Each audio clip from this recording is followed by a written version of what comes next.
Alô, meus amigos, um grande abraço, mais uma vez, obrigado pela companhia. É sempre importante a sua companhia aqui na nossa LDTV.net.com. Direitos e deveres. Direitos e deveres. Você tem tantos direitos, tantos deveres, né, que nós vamos sempre estar aqui com convidados, principalmente com advogados, não é? Juízes, já vou trazer juiz aqui, desembargador, para a gente conversar sobre os direitos e os deveres, né? O nosso convidado de hoje é o doutor João Bosco, advogado civil, família e sucessões. Agora, entende barbaridade, entendeu, do que está acontecendo no país. Economia, política, ele discute até futebol. Então o homem tem que ser eclético. O doutor João Bosco é um advogado eclético. Por isso que ele está aqui comigo hoje. Doutor João Bosco, um grande abraço, muito obrigado pela presença. Nós vamos falar sobre o sistema penitenciário brasileiro, doutor João Bosco. Está uma miséria, está uma calamidade, não é? E aí, em Pernambuco, no Brasil todo. No Brasil todo. Como primeira pergunta, doutor João Bosco, por que o sistema carcerário brasileiro vive essa agonia há anos? Não é agora não, há anos. Agora ele está explodindo. Por quê, doutor João Bosco? Primeiramente, Luciano, eu queria te parabenizar pela iniciativa e pelo belo trabalho seu com a TV Digital, e para mim é uma honra estar aqui com você. O problema da doença do sistema é um problema da doença da nação. O Brasil é um país doente. O Brasil é um país doente, muito boa. E sendo um país doente, ele reflete em todos os níveis, em todos os cantos. Então, o sistema penitenciário é um reflexo do que sofre a sociedade brasileira. O que sofre a educação, o que sofre a saúde, o que sofre a sociedade com a insegurança. Então, o sistema penitenciário não fica atrás desse contexto. Agrava-se ainda mais porque hoje a política brasileira é de colocar o criminoso na rua, é de aumentar a insegurança para diminuir o custo do presídio. E isso gera um contexto maluco na nossa nação, onde nós não sentimos mais seguro em canto nenhum. O presídio, que seria o local de segurança, ele é inseguro. E agrava-se mais, você veja como se ficou na nossa nação. O presídio é um local onde o crime organizado, as facções organizadas, têm total comando sobre o presídio. Então, o Estado brasileiro, eu digo, o Estado como um todo, ele abandonou o contexto da sociedade, deixou a sociedade para lá, abandonou a educação, abandonou o presídio. Quem toma conta hoje do presídio são os próprios bandidos. Doutor João Bosco, o senhor disse uma coisa importante. Importante. A impressão que está nos passando é que o crime organizado, ele está crescendo na penitenciária. Porque ele fora, ele tem um combate da polícia, entre aspas, quer dizer, polícia que faz parte dessa coisa negativa. Então, ele cresce dentro dos presídios. Não. Eles vêm se reforçando dentro dos presídios? Eu discordo de você. O crime organizado, ele está em toda a nossa nação, praticamente. Eu não vou generalizar.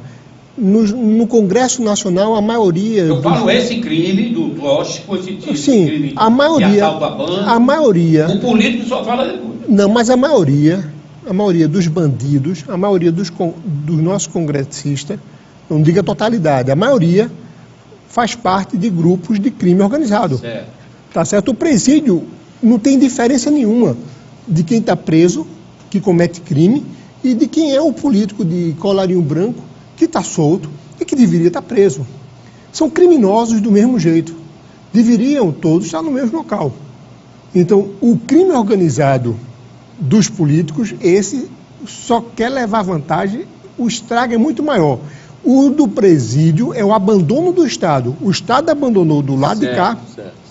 e houve essa interferência. Então esse crime dos políticos, ele é mais perigoso, doutor? Muito mais perigoso, mais perigoso, muito mais perverso, porque ele repercute numa sociedade como um todo, uma sociedade que não tem homens de exemplo, uma sociedade que não tem um padrão de dignidade, de honra, de ética, de moral, os valores nossos estão perdidos.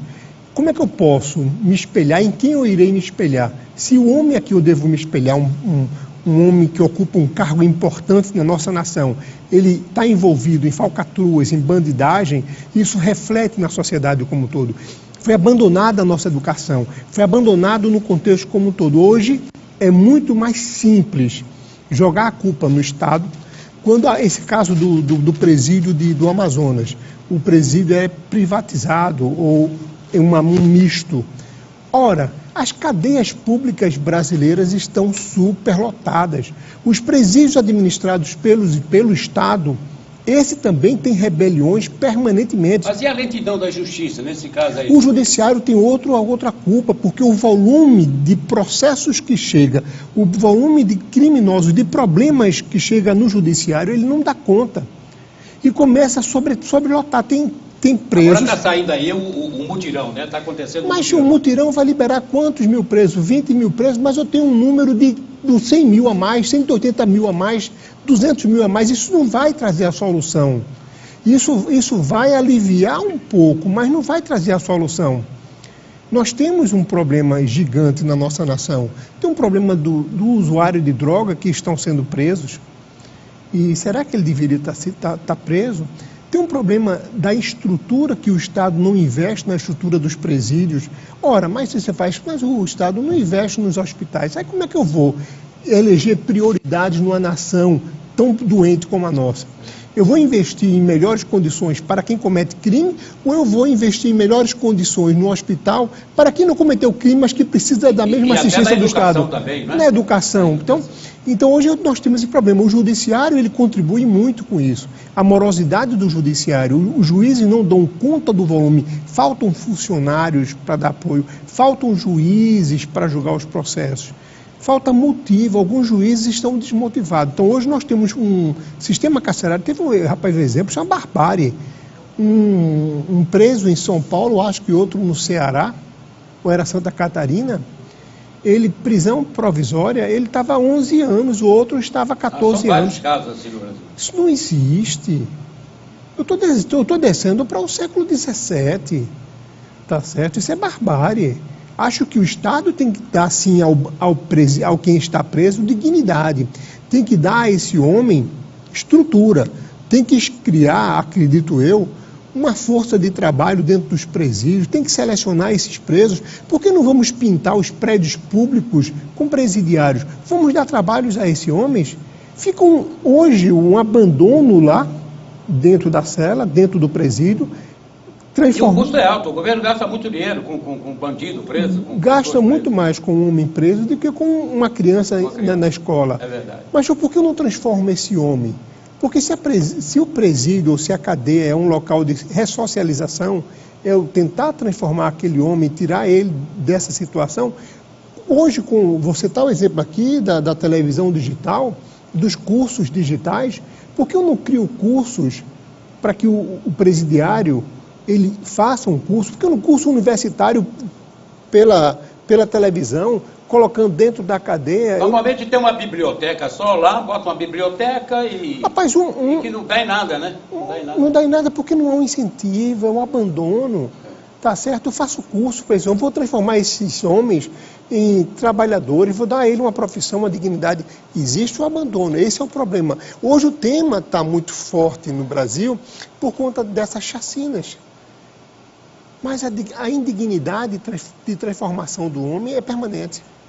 Eu vou fazer o intervalo e na volta o doutor João Bosco vai falar sobre vistoria íntima dos presídios no Brasil. No Brasil.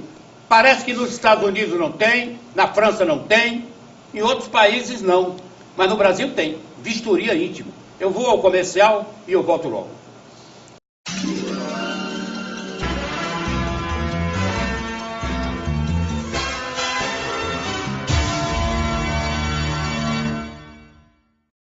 Viver em segurança é fundamental. A tranquilidade da sua família, a guarda do seu patrimônio devem ser entregues a uma empresa de confiança e qualidade de serviços comprovada. Há mais de 10 anos no mercado, a TKS cresce a cada dia graças à qualidade de seus serviços em segurança pessoal, privada, patrimonial e escolta armada. Faça como as maiores empresas do estado. Ligue agora e conheça a qualidade dos serviços da TKS. TKS Segurança Privada. A segurança que sua família e seu patrimônio merecem.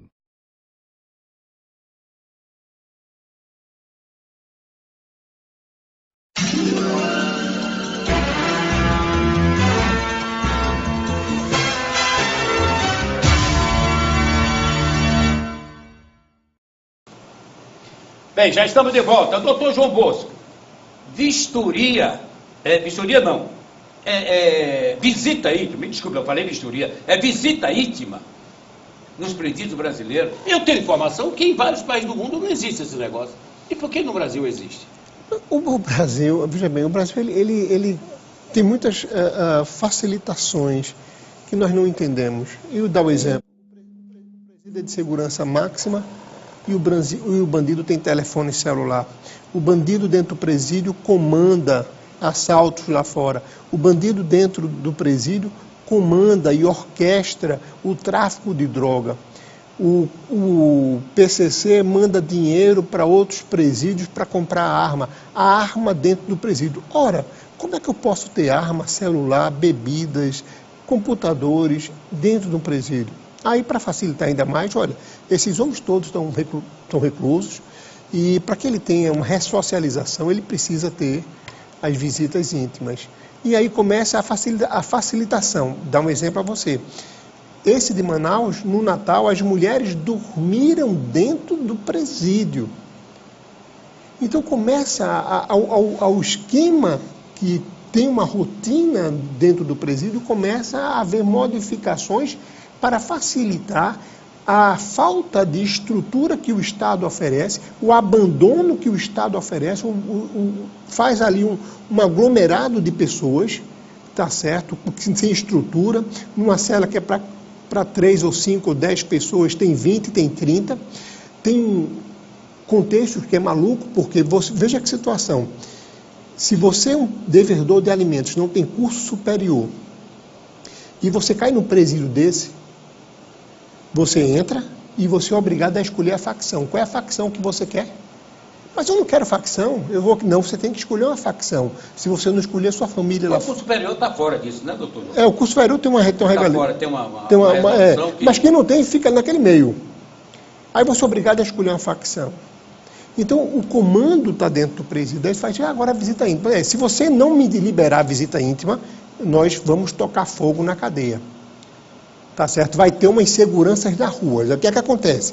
Há incêndio nos ônibus, eles tocam fogo, eles proclamam o terror do lado de fora do presídio. Você veja o abandono do Estado. Aí o Estado, para que esse homem fique tranquilo lá dentro, cede todas as exigências por eles ali operadas. Aí passa a ter uma coisa que não existe. Por que não existe lá nos outros países? Porque lá nos outros países o controle do presídio é feito pelo Estado. O controle é rígido. O presidiário não se comunica com absolutamente ninguém. Lá ele é incomunicável. Olha que eles tentam se comunicar, mas é incomunicável. O que não consegue lá separar, e é difícil, são as gangues internas, as gangues dele. Mas esse controle o Estado tem rígido. Gangues formadas exatamente dentro do presídio. Não é uma coisa que saiu de fora para dentro. Não, é gangue do negro, é gangue do latino, é gangue do branco. Aí tem aquelas gangues lá dentro que um protege o outro. Mas o presidiário, ele não comanda. Lá tem ordem. Aqui não. Aqui existe o abandono, a desordem. E aí, se você não fizer o que os presos exigem, a cidade, nós, cidadãos, pagamos o preço. E aí houve esse terror no Maranhão, recentemente, São Luís do Maranhão, em São Paulo houve isso, no Rio de Janeiro, em Santa Catarina houve esse terror. Rio Grande do Sul também. Rio Grande do Sul também. Então eles tocam fogo na cidade. Olha, doutor João Bosco, há uma dúvida, há uma discussão em torno da privatização dos presídios no Brasil e no mundo. Nós temos privatização dos Estados Unidos, mas a informação que se tem é que o novo governo vai abolir essa privatização nos Estados Unidos, na América. Aqui no Brasil, nós temos Minas Gerais, que tem presídio privatizado e que as informações são as melhores possíveis. Há segurança, há limpeza, há dignidade, se é que existe dignidade dentro de uma prisão. E a discussão é essa. Aqui em Pernambuco, há um comentário que o governo estadual vai pedir ao governo federal, ao ministro da Justiça, que o presídio de Itaquitinga se transforme no presídio federal. Eu queria que o senhor falasse agora sobre a importância do presídio ser federal, ser estadual ou ser privatizado. O que é melhor? O que é melhor? O que é menos ruim, entendeu? Para o povo e para os presos. O que é menos ruim? Veja, o problema do povo. O povo hoje tem informação enlatada. Nós temos as informações que chegam e essas informações são muito enlatadas. Nós copiamos o que o outro repete e nós passamos a repetir e nós não pensamos. Para o povo brasileiro é tocar fogo no bandido, é jogar fora o bandido. O que a gente não quer, a gente tenta esconder, tenta jogar fora. E não é por aí o caminho, tá certo? Então, o Estado tem a responsabilidade dele como Estado de dar dignidade a esse homem. Eu sei que ele cometeu um crime e ele pague dentro da norma brasileira. A lei brasileira estabelece a norma e essa tem que ser cumprida. Mas a população hoje, ela vive num mundo de vingança, tá certo? Quanto mais morrer, melhor, quanto mais tocar fogo, melhor, quanto mais longe de mim, melhor, como isso fosse a solução do problema. E isso acontece no nosso dia a dia. Aí o Estado hoje está com esse mesmo problema. O Estado que é responsável por isso diz, olha, a culpa não é minha, porque há o tráfico de armas, o tráfico de droga que deveria ser de responsabilidade da União e tem que haver o presídio da União. Os Estados estão sem dinheiro, o Estado não consegue mais produzir, o país está falido, o país está podre, os municípios estão podres, o governo federal também está podre. Então ninguém quer ter a responsabilidade de tomar conta e de administrar presídio e de construir presídio e dar estrutura, porque o custo é muito alto, o custo é muito elevado. Então, deveria existir sim presídio de extrema segurança, porque no Brasil a nação, o Estado brasileiro perdeu o controle sobre a marginalidade, os bandidos tomam conta do Brasil a todos os níveis. Então hoje nós estamos perdendo esse controle. Um presídio de segurança máxima dá pelo menos uma segurança no sentido de que aquelas pessoas de alto grau de periculosidade, aqueles chefes de organizações criminosas, aquelas pessoas que têm um comando muito forte, essas pessoas deveriam estar totalmente isoladas do convívio, totalmente isolada do mundo mesmo, isolada no sentido de que ele vai ter dignidade, ele vai ter o seu banho de sol, ele vai ter o que a lei ali prega, mas com o isolamento total do mundo exterior. O que não acontece hoje em dia em nenhum presídio brasileiro.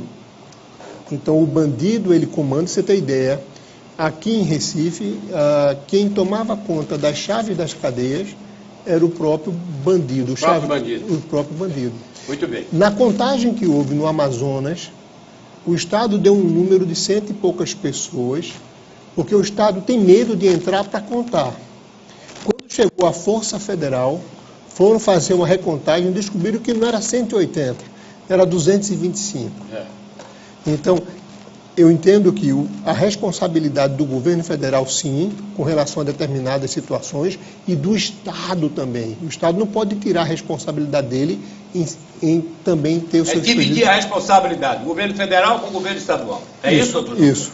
Muito bem. Eu tenho mais um intervalo, o produtor já está avisando aqui. Eu vou ao comercial e na volta nós vamos falar sobre bloqueadores, né, nos presídios, que é uma coisa que se discute todo dia. Eu conheço jurista que defende liberdade.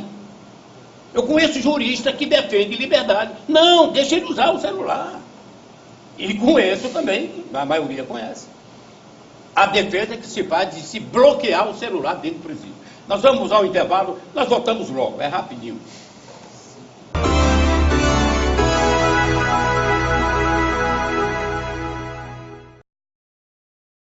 Faça já um curso técnico e garanta sua vaga no mercado de trabalho. Agora no Recife você tem a Escola Técnica Cedtec. Quem já se decidiu partiu na frente. E você vai ficar aí parado? Matrículas abertas cedtec.com.br.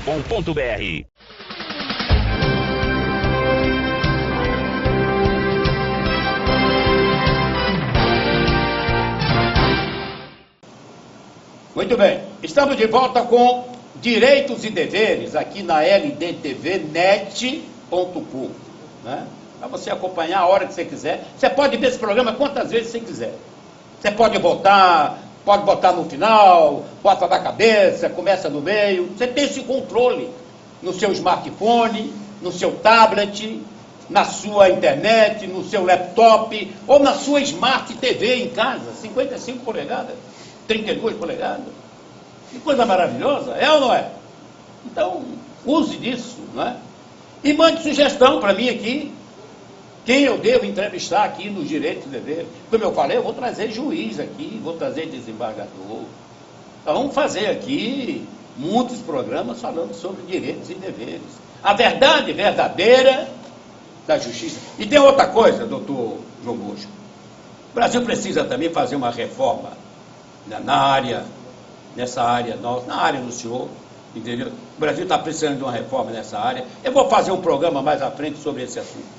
Doutor João Bosco, o senhor defende o bloqueador no presídio, não? Sim, eu acho que o recluso ele tem que ter e cumprir a pena conforme a lei determina. O que acontece hoje em dia é que o recluso ele comanda de fora da cadeia, por conta do aparelho celular, da comunicação facilitada, ele comanda de fora do presídio a sua organização criminosa. Ele continua determinando assaltos, ele continua estabelecendo qual banco vai ser assaltado, ele continua comandando repasse de valores, depósito de conta, tráfico de droga, mercado internacional ou qualquer outra situação que ele antes de ser preso fazia. Ele só está recluso e muitas vezes porque ele quer. Porque é tão fácil, às vezes, sair da cadeia, mas se ele sair da cadeia, ele não vai ter nenhum outro benefício. O benefício de estar preso, para ele, e no comando da sua operação criminosa, ele está sendo beneficiado. A cadeia, ele está hospedado provisoriamente. As penas brasileiras são penas brandas. A lei brasileira incentiva ao criminoso. A lei brasileira, ela não pune, tá certo? A punição vem da própria lei dos bandidos. Se o estuprador cometer estupro fora da cadeia, a lei do presídio, a lei da cadeia é o estupro. Então, precisamos de ter normas rígidas, sérias, mas não que incentive a violência. Hoje, as nossas normas incentivam a criança, em primeiro lugar, pelo ECA, que incentiva a criança a cometer crime. Tá certo? Isso é um problema que tem que ser avaliado. O segundo é a nossa norma que não quer o homem na cadeia. Ela prefere o homem fora, porque o custo é muito alto. Nós não temos estrutura para manter a pessoa presa. E nem temos, porque aí eu misturo o bandido de alto grau de periculosidade com um ladrão de galinha. Nem tem estrutura para também separar esses presos. E aí teria que ter um estudo maior. Porém, é inadmissível que esse conforto, som, bebida, festas, churrascos, permaneçam. Teve casos de bandidos, não só com um celular, com vários celulares, com armas de fogo, com espingarda, com revólver, dentro de um presídio de segurança máxima.